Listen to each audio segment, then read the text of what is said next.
Bonsoir, très heureux de vous retrouver pour cette nouvelle semaine d'été, le cocktail 28 minutes bruisse dans les verres. Venez donc vous désaltérer et regardez un peu qui vous accueille, la belle équipe de 28 minutes. Bien le bonsoir, chers amis. Bonsoir Mathieu. Et l'actualité du jour, c'est bien sûr la rencontre entre Donald Trump et Volodymyr Zelensky à la Maison-Blanche qui a commencé il y a un peu plus d'une heure avec ces mots du président ukrainien.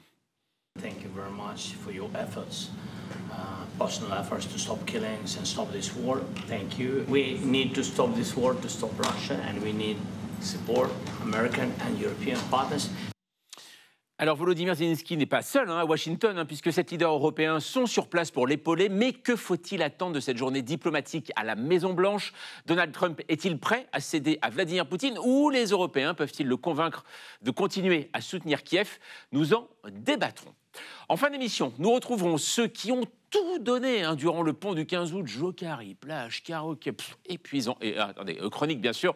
Bonsoir Quentin Darmon et Marjorie Adelson. Bonsoir. Alors au programme ce soir, Quentin. Eh bien, hier, symbole du sexisme, aujourd'hui, icône féministe. C'est le grand paradoxe de Barbie. La célèbre poupée est au cœur d'une nouvelle polémique en France depuis quelques jours. Entre succès, critique et censure, je vous raconte son histoire en fin d'émission. Et vous, Marjorie? On verra que la Floride fait face à une invasion de pitons. Pour réduire leur nombre, elle a décidé de mettre en place une méthode, un projet controversé, la chasse annuelle aux pitons, justement. Eh bien, on vous retrouve en fin d'émission. C'est une phrase qu'on a tous prononcée en ouvrant notre armoire à pharmacie. À quoi il sert déjà ce médicament? Nos logis débordent de pilules, sirops et gélules, presque une vraie passion française. Malgré certains scandales, les médocs restent au cœur de nos vies. Une relation avec laquelle on a du mal à prendre de la distance. Pharmacopholie, tel est le titre du livre d'Hervé Javelot pour décrire ce phénomène. Et on en parle tout de suite dans 28 minutes.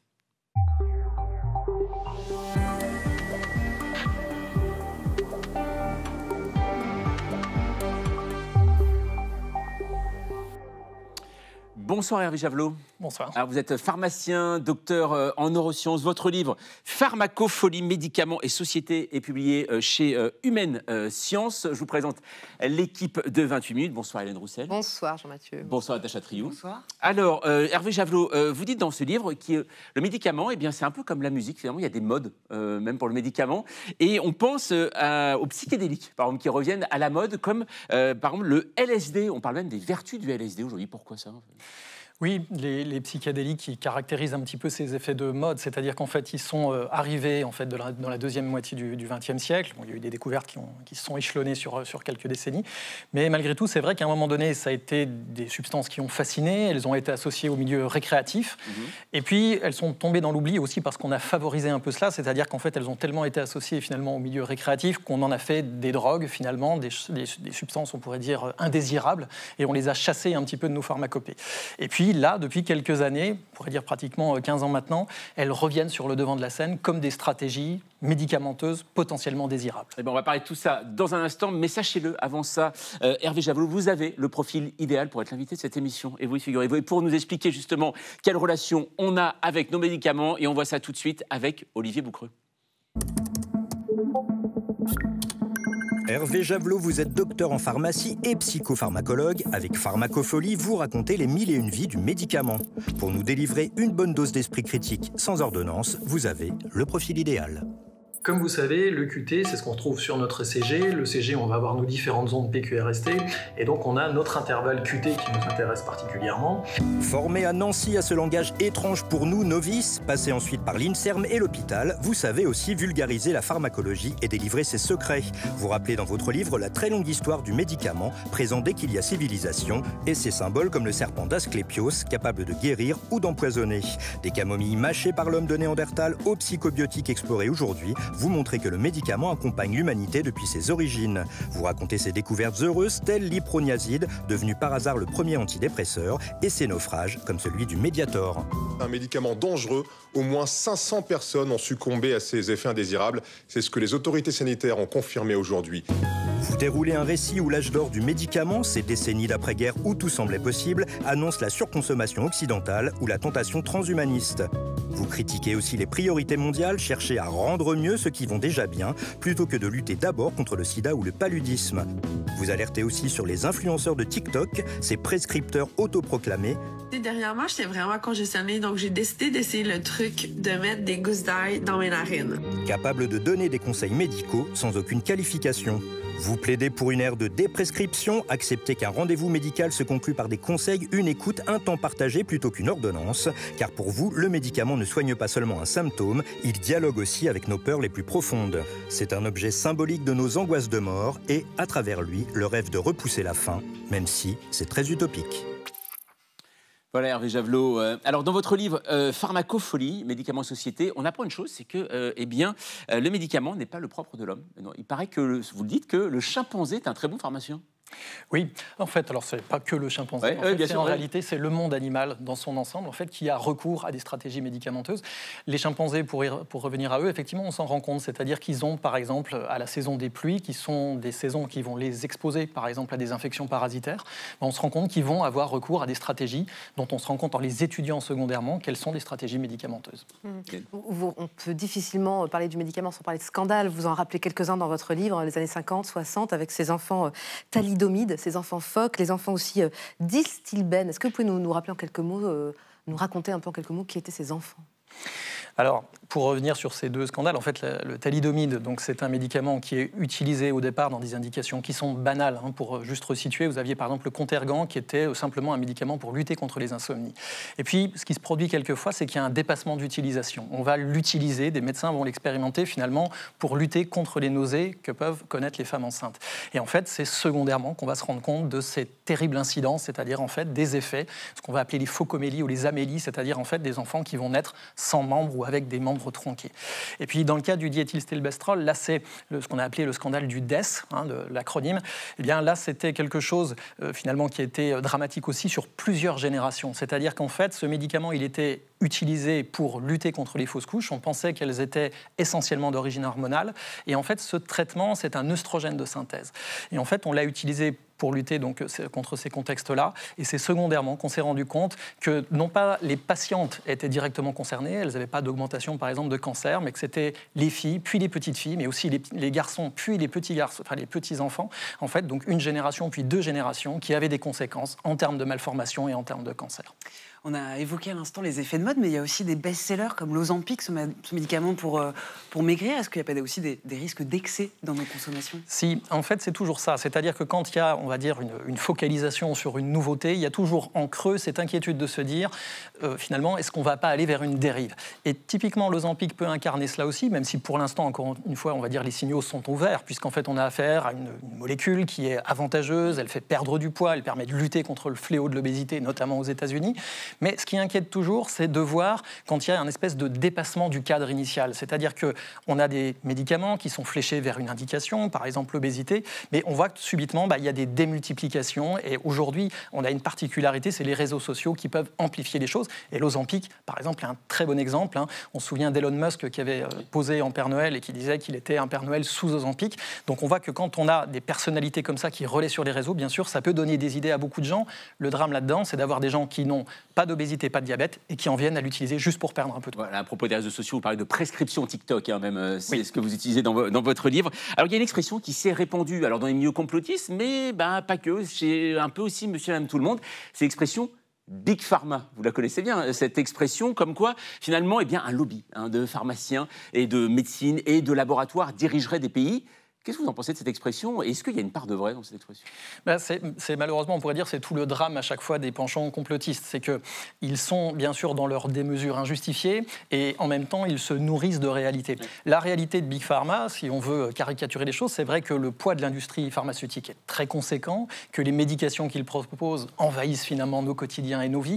Donc c'est-à-dire qu'il y a toujours une nécessité face à cette représentation d'un monde industriel puissant, notamment par ses aspects financiers, d'avoir des systèmes, on va dire, d'organisation étatique, des représentants, comme par exemple notre agence du médicament, la NSM, qui puissent veiller en toutes circonstances à ce qu'il n'y ait pas de dévoiement, on va dire, de dépassement de fonctions et que chacun reste à sa place. Alors, en ce moment, on en parle beaucoup des médicaments. On va voir avec vous, Natacha, qu'on est dans un contexte où le gouvernement cherche à faire des économies, à freiner les dépenses de l'assurance maladie et les médicaments vont être impactés. Oui, on l'a vu déjà ce week-end avec une grève massive des pharmaciens.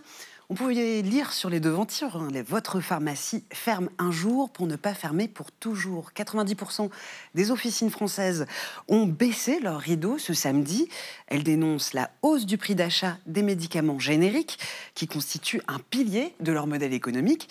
Et puis du côté des patients, les médicaments risquent également d'être moins bien remboursés avec notamment l'augmentation de la franchise annuelle. C'est-à-dire qu'aujourd'hui, quand on achète une boîte, on met 1 euro de notre poche, avec un plafond qui ne peut pas dépasser 50 € par an. Le gouvernement envisage de doubler ces deux sommes. Selon la ministre Catherine Vautrin, cette mesure est censée responsabiliser les patients en rendant ainsi visible le coût de la santé. Du côté des hôpitaux aussi, hein, ils sont aussi appelés à faire des économies en optimisant par exemple leur achat de médicaments. Alors vous, Hervé Javelot, hein, qui êtes pour la déprescription, qu'est-ce que vous pensez de ce plan d'économie? Comment vous regardez ça? Avec beaucoup d'inquiétude, c'est-à-dire que ce qu'on voit par rapport à ça, c'est la menace concrète. Je ne voudrais pas parler à la place de mes collègues officinaux, moi je suis pharmacien hospitalier, mais malgré tout, la menace de ce tissu économique que portent les pharmacies d'officine, dans un contexte, il faut quand même le rappeler, où on a des déserts médicaux, c'est potentiellement l'appauvrissement de tout le tissu sanitaire au niveau national, les pharmacies, les médecins, et quand on appauvrit, on va dire, respectivement ces deux domaines-là, soit par des carences de personnel qui peuvent effectuer leurs tâches dans le quotidien, soit parce que des pharmacies d'officine ne peuvent plus survivre, c'est bien sûr la santé dans son ensemble des Français qui risquent d'en pâtir. On a cette sensation quand on lit votre livre quand même qui frappe beaucoup, vous parlez du placebo, et on apprend quand même que parfois le placebo, ça marche. Oui, c'est ce qui est toujours très étonnant, oui. Oui, c'est assez étonnant, et quand même... Le placebo, donc un médicament qui n'en est pas un, c'est-à-dire qu'on fait croire au patient qu'on lui donne le médicament, en fait c'est autre chose, c'est rien du tout, et pour autant certains vont guérir. Exactement. Alors en fait le placebo, il est, on pourrait dire, doublement magique. Le premier axe par lequel il est magique, c'est qu'effectivement quand on le donne à l'insu du patient, le patient ne sait pas qu'il reçoit une substance qui est inactive et ça peut lui être profitable. Vous aviez des anciennes données des années 50, de 1955, qui avaient montré qu'en gros on pourrait avoir 35% d'effets placebo, donc c'est-à-dire un tiers des effets qui pourraient être attribués au placebo, ce qui est déjà extrêmement conséquent. Mais ce dont on se rend compte par des expérimentations plus récentes, c'est qu'en réalité, le placebo peut fonctionner aussi en ouvert. C'est-à-dire que quand on dit à la personne, vous recevez un placebo, vous recevez une substance inerte, cela fonctionne mieux que de ne rien donner du tout. Autrement dit, notre cerveau va se mentir en étant consentant. D'accord. Et alors, donc aujourd'hui, on peut le dire, quand un pharmacien nous dit toujours, voilà, j'ai le générique, j'ai pas celui qu'on vous a prescrit, c'est toujours ça, il est obligé de le dire ou pas ? Disons qu'il y a un principe d'honnêteté qui veut qu'on annonce, qu'on explique effectivement les choses. Maintenant, c'est vrai qu'il faut toujours se questionner sur, vous savez qu'il y a l'effet miroir, hein, l'effet contraire de l'effet placebo, qui est l'effet nocebo. C'est-à-dire, en fait, c'est neutre, mais ça peut conduire à des effets délétères malgré tout.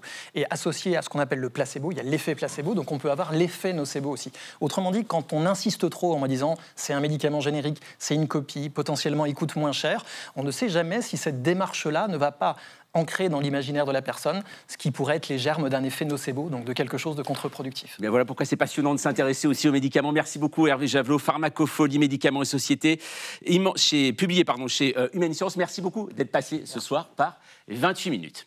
Allez, passons à notre débat. Second round, après leur rencontre du mois de février à la Maison-Blanche, qui avait tourné à la dispute entre Volodymyr Zelensky et Donald Trump, les deux présidents se retrouvent aujourd'hui au même endroit.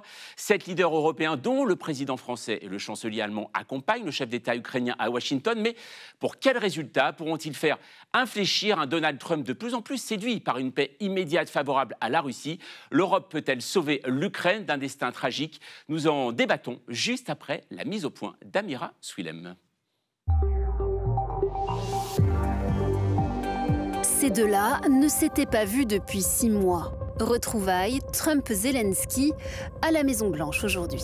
Il faut mettre fin à cette guerre et stopper la Russie. Nous avons besoin d'être soutenus par les Américains comme par nos partenaires européens. Sermonné vertement devant les caméras en février dernier, le président ukrainien n'est pas venu seul cette fois-ci. Le français Emmanuel Macron, l'allemand Friedrich Merz, le britannique Keir Starmer, l'italienne Giorgia Meloni, Ursula von der Leyen, la présidente de la Commission européenne, et Mark Rutte, le secrétaire général de l'OTAN, ont aussi fait le déplacement jusqu'à Washington. Une image symbolique, celle d'Européens qui font front commun pour freiner le nouveau rapprochement russo-américain. 3 jours plus tôt en Alaska, Donald Trump et Vladimir Poutine ont devisé de l'avenir de l'Ukraine. Nous avons eu un entretien extrêmement constructif. Nous sommes tombés d'accord sur de nombreux points. D'autres n'ont pas trouvé d'accord, dont un en particulier. Le plus important sans doute, mais nous avons de grandes chances d'y arriver. Des déclarations évasives, conciliantes. Il semble bien loin le temps où Donald Trump fixait un ultimatum de 50 jours ramené à 10 pour un cessez-le-feu en Ukraine. C'était le mois dernier. Il menaçait alors Moscou de sanctions très graves. Sous le coup d'un mandat d'arrêt de la Cour pénale internationale pour crimes de guerre, Vladimir Poutine sort renforcé de cette entrevue. Nous partons du principe que Kiev et les capitales européennes prendront tout cela dans un esprit constructif et ne créeront pas d'obstacles ni ne tenteront de saper les progrès par des provocations ou des intrigues en coulisses. La prochaine fois à Moscou. Ce matin encore, quelques heures seulement avant la réunion de Washington, une attaque russe sur Kharkiv faisait au moins 7 morts. Alors, Vladimir Poutine a-t-il repris la main ? Face à un Donald Trump à nouveau aligné sur le maître du Kremlin, la force du nombre peut-elle faire la différence ? L'Europe peut-elle encore sauver l'Ukraine ?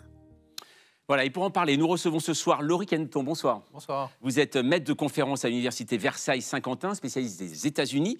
Donald Trump écoute souvent le dernier qui parle, dites-vous, en venant en nombre. Les Européens espèrent donc avoir plus d'influence, mais attention, l'effet de masse peut braquer des gens comme le vice-président Jill Evans. À votre côté, Nicolas Tenzer, bonsoir. Bonsoir. Vous êtes enseignant à Sciences Po, politologue, spécialiste des relations internationales. Votre livre, La fin de la politique des grandes puissances, est paru aux éditions de l'Observatoire. Selon vous, la réunion qui se tient actuellement à la Maison-Blanche sera un test pour voir si les Européens demeurent unis face à Trump, mais aussi s'ils poussent, dites-vous, l'Ukraine à faire des concessions territoriales, ce qui serait une catastrophe. Et puis Sylvie Kaufmann, bonsoir. Bonsoir. Vous êtes éditorialiste international au Monde. Votre livre, Les Aveuglés, comment Berlin et Paris ont laissé la voie libre à la Russie, est paru aux éditions Stock. Selon vous, c'est un événement majeur qu'autant de dirigeants européens arrivent en même temps à Washington. Ils s'y sont imposés en quelque sorte, car ce n'est pas Trump, mais Zelensky qui les a invités. Et pour entamer ce débat, c'est avec vous, Hélène, et le chiffre du jour. 330 000 dans le détail. 250 000 soldats russes tués en Ukraine depuis le début de la guerre, contre 80 000 côté ukrainien. Alors ce sont des chiffres à prendre avec des pincettes. C'est une évaluation, car on le sait, les Russes ont tendance à minimiser les pertes. Et puis les Ukrainiens, de leur côté, ne donnent très peu, voire pas du tout de chiffres. Le nombre de victimes russes, quand même, est expliqué selon l'Américain Marco Rubio, le secrétaire d'État, parce que les Russes ont juste, dit-il, plus de chair à broyer. Malgré tout, Nicolas Tenzer, est-ce que l'un des deux pays peut être épuisé par cette guerre, par ses victimes, et finir par jeter l'éponge ? Alors, tout simplement, les Russes ne jetteront jamais l'éponge, parce que Poutine, même s'il devait sacrifier 2 ou 3 millions de ses hommes, continuera à attaquer l'Ukraine, continuera à attaquer l'Europe. Pour lui, de toute manière, la vie humaine, je dirais, n'a aucun sens. Il est quand même responsable de centaines de milliers de victimes. Rappelons-nous, en Tchétchénie, en Syrie, en Ukraine même, dans certains pays d'Afrique. Donc ça n'a aucune importance pour lui. Et il n'y a pas de révolte actuellement en Russie, et il n'y en aura pas. C'est quelque chose aussi qui est malgré tout extrêmement frappant. Côté ukrainien, évidemment, la situation est beaucoup plus tendue. Mais vous savez, récemment, il y avait une députée ukrainienne qui disait « Si nous continuons à combattre, nous allons perdre des milliers des nôtres. Si nous cédons sur quoi que ce soit, nous allons en perdre des millions. » Et donc chaque fois que je suis retourné en Ukraine, j'ai vu la même détermination à combattre. Il n'est pas question de céder quoi que ce soit à Poutine. Et je crois que pour les Européens, il n'en est pas question non plus. En tout cas, ça doit être la ligne ferme qu'ils doivent défendre. Alors, Laurie Kenneton, est-ce que depuis la rencontre entre Vladimir Poutine et Donald Trump vendredi en Alaska, on peut dire que le président américain s'est aligné sur la vision russe ? Il était déjà relativement aligné, mais à temps partiel. C'est-à-dire qu'il avait montré, ce qui était assez rare, une certaine frustration, en disant des gros mots à l'égard de ce que lui raconte Poutine. Donc on s'était dit, tiens, il se rend compte qu'il se fait balader, donc il va peut-être être un peu plus actif et peut-être lui rentrer dedans et montrer qui est le patron, parce que c'est quand même le président des États-Unis, après tout. Donc c'est quand même à lui de montrer qui est le leader du monde libre, et puis c'est Trump, donc il est quand même censé montrer de la puissance. Et puis finalement, on a vu qu'il se rangeait quand même beaucoup derrière son ami Vladimir, et il avait l'air quand même un peu déconfit dans la petite conférence de presse qui a suivi. Il n'y a même pas eu de dîner, et donc ça avait l'air d'être une sorte de fiasco, donc d'alignement assez servile. Sylvie Kaufmann, cette versatilité un peu de Donald Trump, on l'a vu changer effectivement de position plusieurs fois, et encore vendredi, il menaçait de sanctions, et puis quelques heures après, on a vu la limousine, le tapis rouge pour Vladimir Poutine. Quel Trump les Européens et Zelensky ont ce soir face à eux? C'est une bonne question. On va le savoir, j'espère, un peu plus tard. C'est impossible à savoir. Je crois que l'un d'entre vous disait tout à l'heure, c'est le dernier qui parle qui a raison avec lui. Vous vous souvenez, pendant le premier mandat, on disait, heureusement, il y a les adultes dans la pièce. Hein, c'est-à-dire, il y avait des gens sérieux, quelques personnages professionnels autour de lui, des anciens généraux, Jim Mattis, qui était le secrétaire à la Défense, etc., et qui étaient censés le ramener un peu à la raison, le remettre dans les rails quand il en sortait trop violemment, et là, il n'y en a plus. Et ben, j'ai l'impression que cette fois, c'est les Européens qui jouent le rôle des adultes dans la pièce, ou du moins qui vont essayer de défendre à la fois leurs intérêts, de soutenir bien entendu Zelensky, et d'essayer de le remettre dans le droit chemin et d'avoir affaire à un président des États-Unis qui soit un vrai président des États-Unis. Pourtant, jusqu'à présent, les images que l'on voit actuellement de la Réunion, on voit quelque chose de plus apaisé tout de même, Nicolas Tenzer, que la dernière fois. Oui, c'est difficile d'être plus violent que le 28 février dernier. Il faut le reconnaître. Mais maintenant, il faudra voir, effectivement, pour l'instant en tout cas, tout ce que Trump a dit avant la réunion, c'était évidemment quelque chose qui était totalement inacceptable pour l'Ukraine et qui était totalement aligné, finalement, sur les positions russes. Quand il disait, finalement, il va falloir que l'Ukraine renonce à la Crimée, il va falloir que l'Ukraine renonce à toute adhésion à l'OTAN, ce qui serait une violation, d'ailleurs, de la déclaration de Paris de 90, puisque chaque pays a le droit de choisir ses alliances, y compris bien sûr militaires. Tout ceci, et puis on pourrait rappeler aussi même les propos de Steve Witkoff qui parlait justement de l'émissaire de Donald Trump, l'anti-adulte dont parlait Sylvie Kaufmann, qui disait finalement Poutine accepte d'inscrire dans la Constitution qu'il n'agressera plus personne. Ouais. Alors quand on sait que Poutine a violé plus de 100 traités internationaux, évidemment c'est totalement risible. Et d'ailleurs le vrai sujet aussi, c'est qu'on peut s'interroger sérieusement sur d'éventuelles garanties de sécurité on va en parler de ça, bien sûr. Que les États-Unis pourraient accorder. Quand on connaît la violation du mémorandum de Budapest de 1994. En effet, qui avait prévu en effet la démilitarisation de l'Ukraine, enfin sur les armes nucléaires notamment. En attendant, 7 dirigeants européens actuellement réunis, tout à l'heure réunis à la Maison-Blanche, ça c'est du jamais vu. Est-ce qu'ils se sont imposés? Pas du tout, répond Marco Rubio, le secrétaire d'État américain. Je vous propose de le regarder. But you said that they're coming here tomorrow to keep Zelensky from being bullied. They're not coming here tomorrow. Oh, this is such a stupid media narrative that they're coming here tomorrow because Trump is going to bully Zelensky into a bad deal. We've been working with these people for weeks on this stuff. They're coming here tomorrow because they chose to come here tomorrow. We invited them to come. We invited them to come. The president invited them to come. Sylvie Kaufmann, vous pensez quoi? Ils ont été invités, ils se sont imposés. Comment ça s'est passé pour les Européens? Quand on est bon diplomate, on arrange les choses comme ça, effectivement. Il est évident que ces leaders européens ne seraient pas venus si Trump avait dit « je ne veux pas que vous veniez », mais ce n'était pas du tout dans l'intérêt de Trump de dire « ne venez pas ». C'est impensable. Donc, mais c'est une bonne chose, je trouve. C'est effectivement sans précédent d'avoir ce groupe d'Européens qui ne correspond d'ailleurs pas à un cadre établi qu'on connaît, institutionnel. Ce n'est pas l'Union européenne. Bien sûr, il y a la présidente de la Commission, Ursula von der Leyen, mais ce n'est pas des représentants de l'Union européenne en tant que tel. Il y a le secrétaire général de l'OTAN, il y a le Premier ministre britannique, c'est intéressant. Il y a le président finlandais qui joue son propre rôle à lui. Voilà. Donc c'est vraiment un groupe intéressant et je pense que c'est très important, cette mission. Laurie Kenton, un mot tout de même aussi sur cette vision que peut avoir Donald Trump ce soir. On le sait, sa vision de l'Europe, il n'est pas trop fan de l'Europe, mais là, il y a quand même 7 chefs d'État ou dirigeants européens. Pour lui, c'est quoi? C'est un signe de force ou de faiblesse?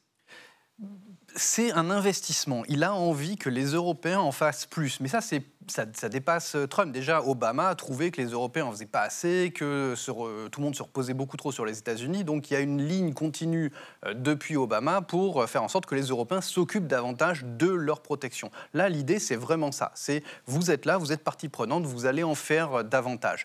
Il aime bien certains Européens, il aime bien Meloni, par exemple. Il avait une bonne relation avec Mark Rutte, le secrétaire général de l'OTAN. Quand il était venu à la Maison-Blanche, dans le bureau ovale, il avait eu un très bon accueil. Il avait été très flatteur. Et quand Trump était venu au sommet de l'OTAN, il avait été très enthousiaste. Donc il peut avoir des relations en Europe avec les Européens qui sont assez positives. Donc finalement, il prépare peut-être l'avenir. une sorte de glissement vers une responsabilisation accrue des Européens. Alors vous avez parlé de Giorgia Meloni, mais on va le voir, Natacha, qu'il y a un homme dans cette délégation qui a une relation toute particulière avec Donald Trump, c'est le président finlandais, et oui, Alexander Stubb.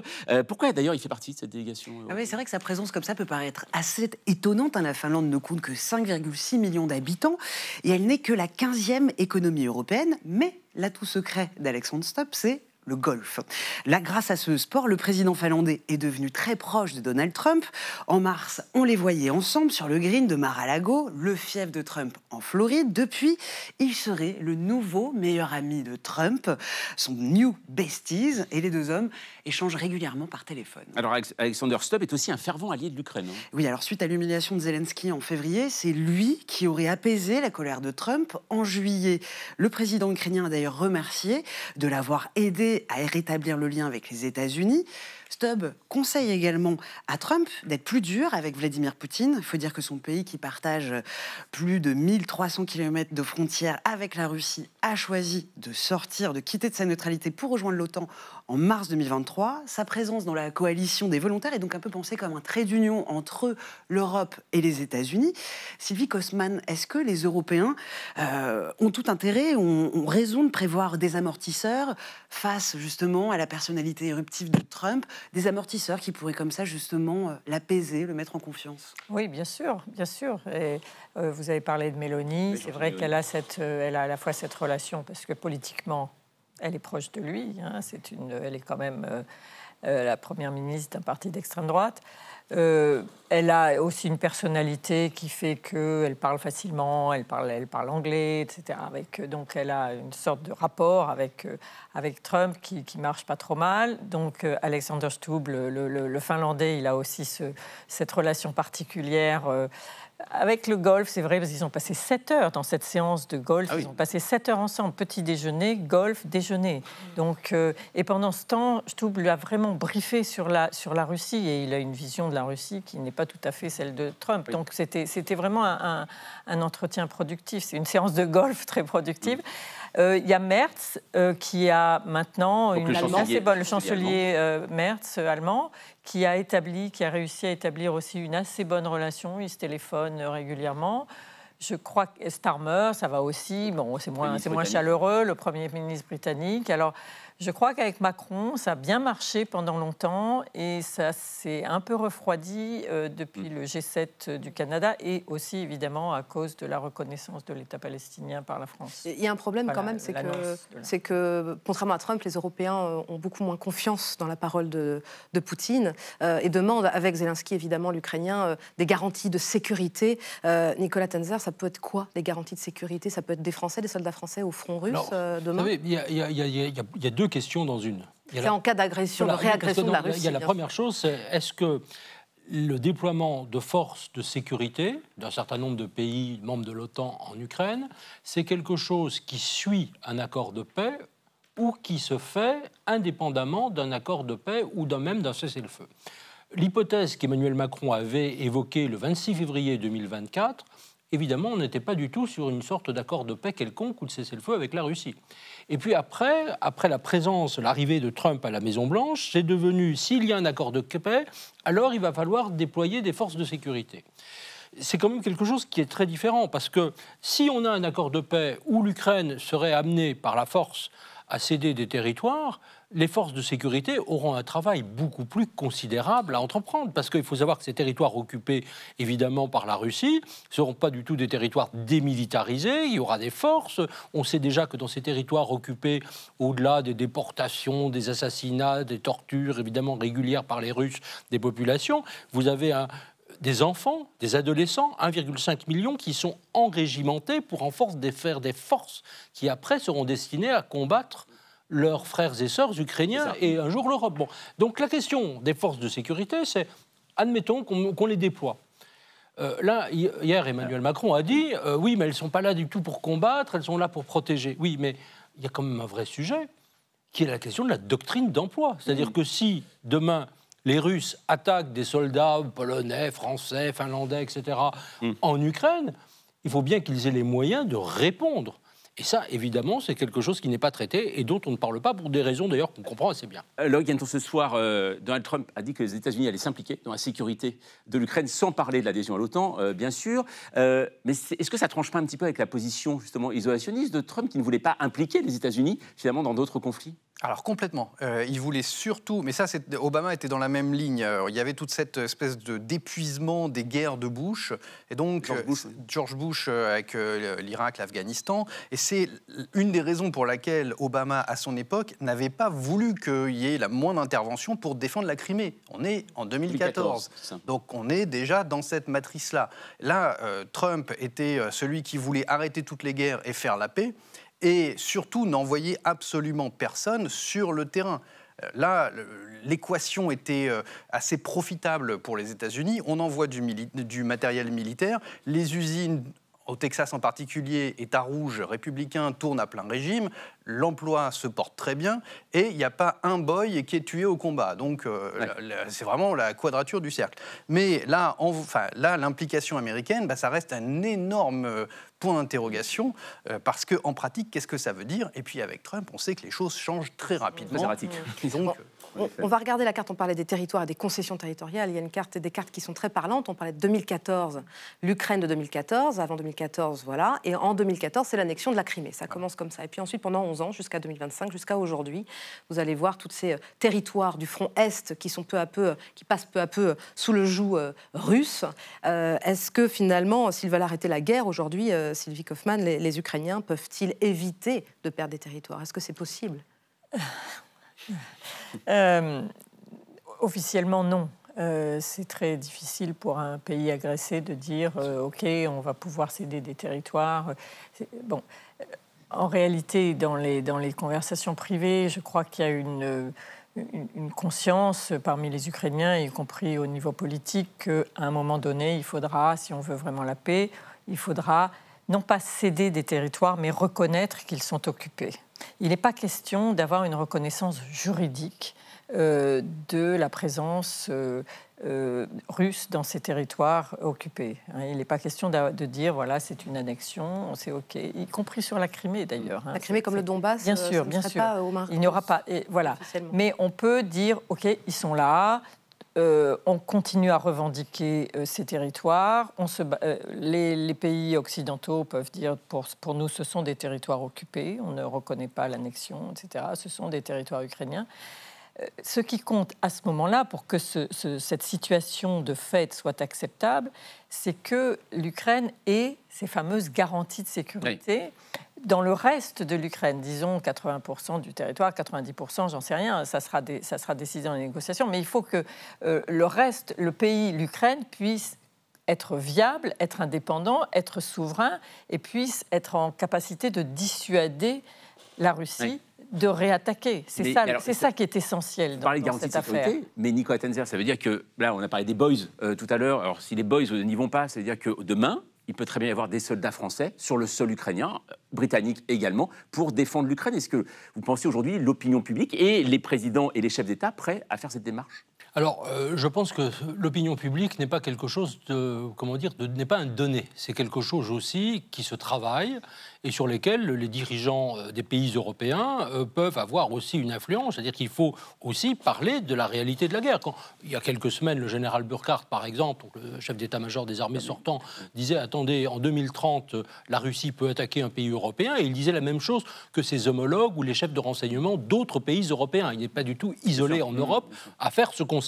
Eh bien, il met en garde, si vous voulez, vraiment les Européens en disant « Il va falloir s'armer de manière massive ». Mais c'est là aussi où, vous savez, les propos d'Emmanuel Macron, qui étaient très justes, en juin 2022, Rosatori, où il disait il faut passer en économie de guerre, il faut que les pays européens passent en économie de guerre, je veux dire, sont un peu loin de la réalité. C'est-à-dire qu'aujourd'hui, on a fait des progrès considérables, et c'est très bien en matière d'armement, mais quand on a entendu le président hier, on se dit qu'il faut aller vraiment beaucoup plus loin et plus vite. Et c'est là où il y a un gros travail de préparation des opinions publiques. Dernier point quand même, l'Ukraine n'est pas complètement démunie non plus. Oui, bien sûr. Oui. Il ne faut pas l'oublier, plus de 50% aujourd'hui des armes utilisées par les Ukrainiens sont des armes ukrainiennes. Les Ukrainiens ont mis en place, actuellement, un nouveau missile capable d'aller très loin. Ils ont produit plus de 3 millions de drones. Je veux dire, et on parlait la semaine dernière des gros succès russes, des avancées russes. Eh bien alors, elles sont quand même extrêmement limitée, Alors, en effet, malgré tout. Là, elles avancent un peu. Quand on regarde encore la carte d'aujourd'hui, on voit comme qu'il y a des fronts où ça avance. Il y a une quinzaine de kilomètres là, dans la région notamment de Donetsk, toujours dans le Donbass, cette région clé, aussi bien pour les Ukrainiens que pour les Russes. Est-ce que, Laurie Kenton, on peut imaginer que Vladimir Poutine s'arrête là, il accepte que voilà, l'Ukraine lui laisse 20% de son territoire en disant qu'il s'est occupé par les Russes, qu'il n'y a plus de combat et qu'il s'arrête là? Il faudrait qu'il ait une raison de s'arrêter. Il faudrait qu'il ait une contrainte. Et la puissance, c'est l'exercice de la contrainte. Il faudrait que quelqu'un lui dise « tu t'arrêtes là, d'accord, je m'arrête là », parce que sinon, ça devient contre-productif pour moi.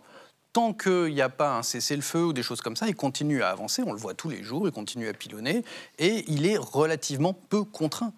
Et donc, c'est là que quelqu'un comme Donald Trump pourrait s'avancer un petit peu comme leader du monde libre, exercer la puissance et dire « non, ça suffit ». Parce qu'il avait promis des sanctions sévères sur les partenaires économiques de la Russie. Et donc il pourrait exercer la puissance de manière directe ou indirecte et dire à Vladimir, ça suffit, on en reste là au moins. Mais pour l'instant, ça n'est pas le cas. Alors, une chose aussi, Sylvie Kaufmann, on l'a vu, Donald Trump a refusé de sanctionner économiquement une nouvelle train de sanctions, contrairement aux Européens. Alors là, ça va faire le 19e train de sanctions. Parfois, on peut comprendre qu'on puisse se poser la question sur l'utilité à un moment de ces sanctions, parce qu'on n'a pas l'impression, on voit en effet la Russie, certes, gagner des micro-bouts de terrain, mais tout de même progresser. Donc ça veut dire que ces sanctions sont inutiles ? Alors, elles ont été moins efficaces qu'on l'avait espéré au début, ça c'est clair, hein, puisque depuis 2022, comme vous dites, on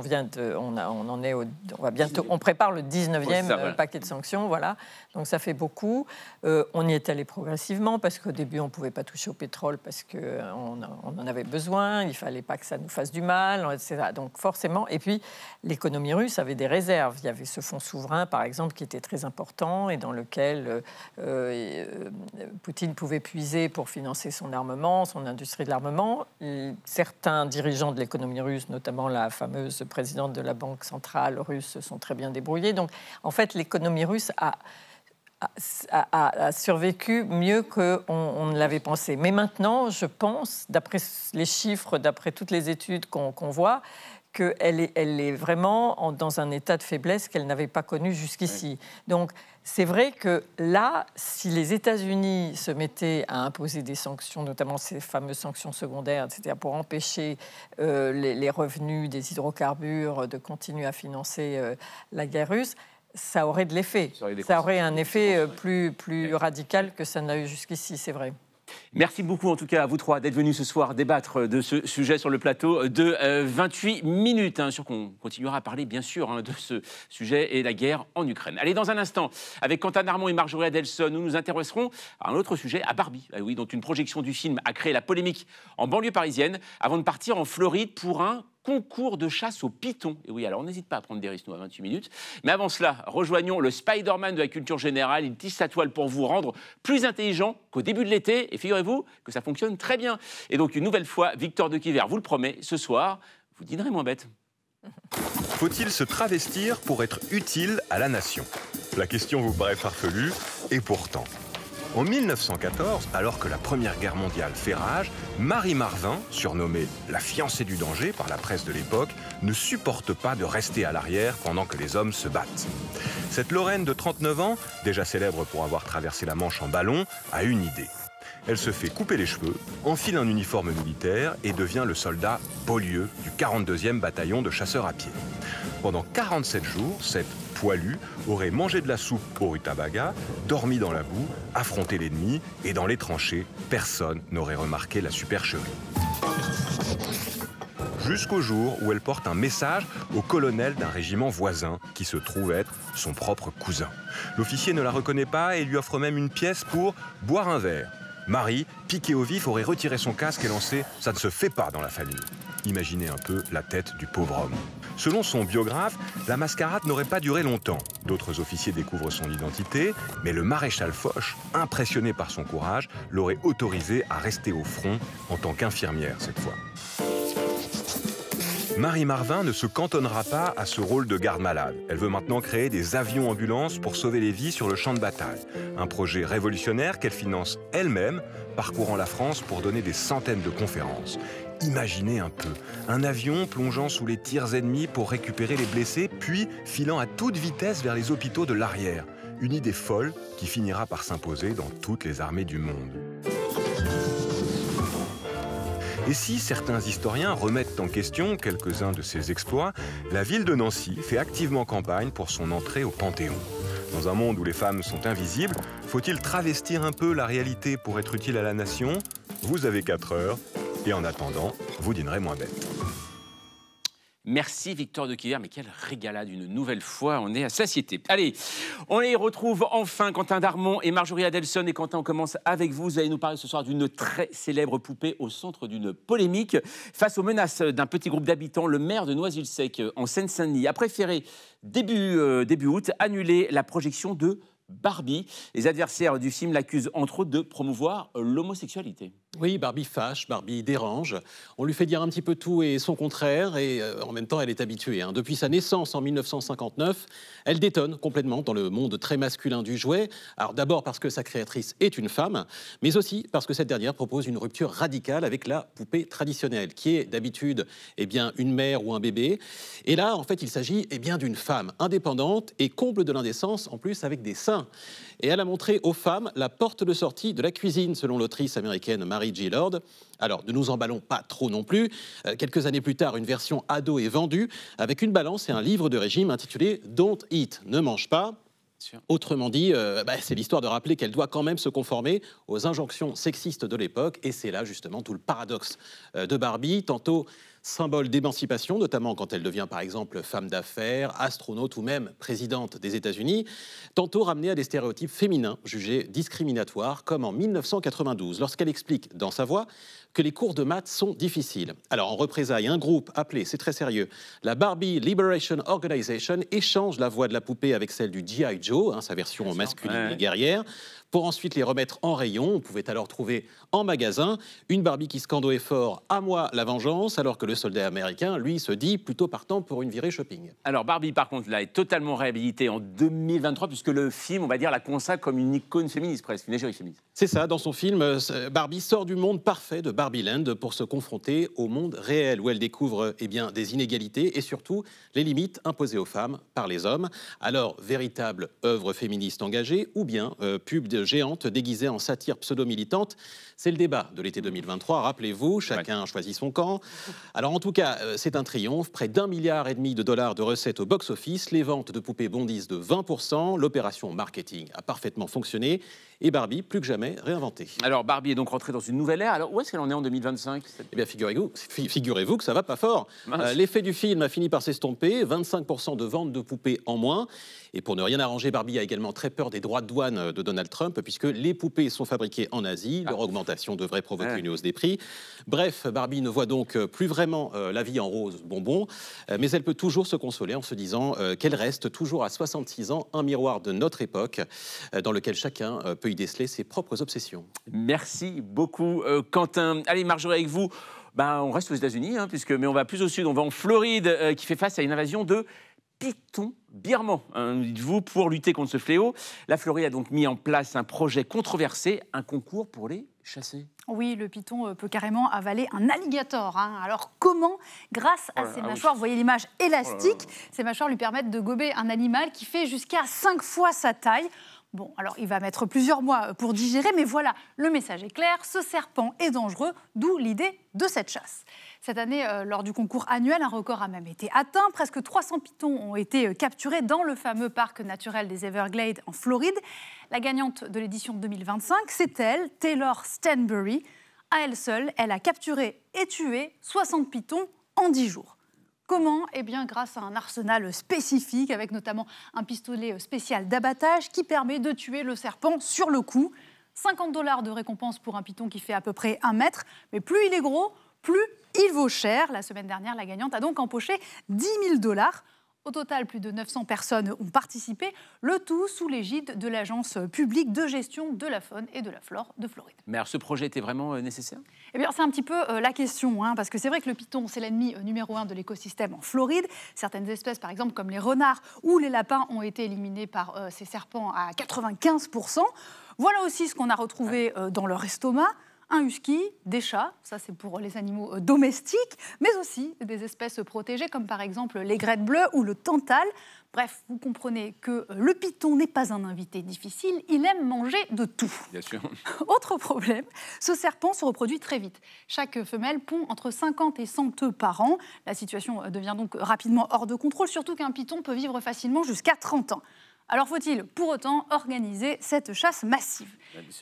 La question se pose et les associations et certains biologistes dénoncent une méthode barbare. Officiellement, pourtant, ce concours, il a des règles strictes. La cruauté envers un serpent entraîne la disqualification immédiate du chasseur.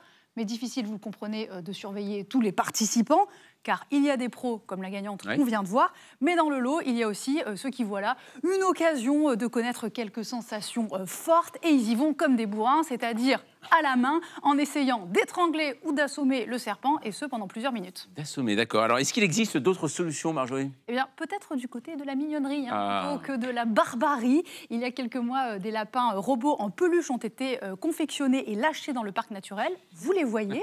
Ils sont dotés d'une caméra qui fonctionne à l'IA. L'objectif, c'est d'attirer les serpents et d'alerter un agent pour le capturer. Autre solution, encore plus ambitieuse, cette fois la génétique. Certains scientifiques suggèrent de modifier les gènes des pythons pour qu'ils ne donnent naissance qu'à des mâles, limitant ainsi la reproduction. Le projet toutefois s'envisage sur des années, et d'ici là, bien, le python, il aura encore prospéré. Eh oui, je le crois bien. Merci beaucoup, merci à vous, merci mes amis, à suivre sur Arte. La Palme d'Or 1984, Paris, Texas, Wim Wenders, une histoire d'amour au cœur du désert américain où les mirages ne sont pas forcément ce que l'on croit. Et oui, alors ça se rate évidemment pas, où je sais c'est très beau. Nous, on se retrouve bien sûr demain, 20h05 pour un nouveau numéro de 28 minutes. Allez, tchuss.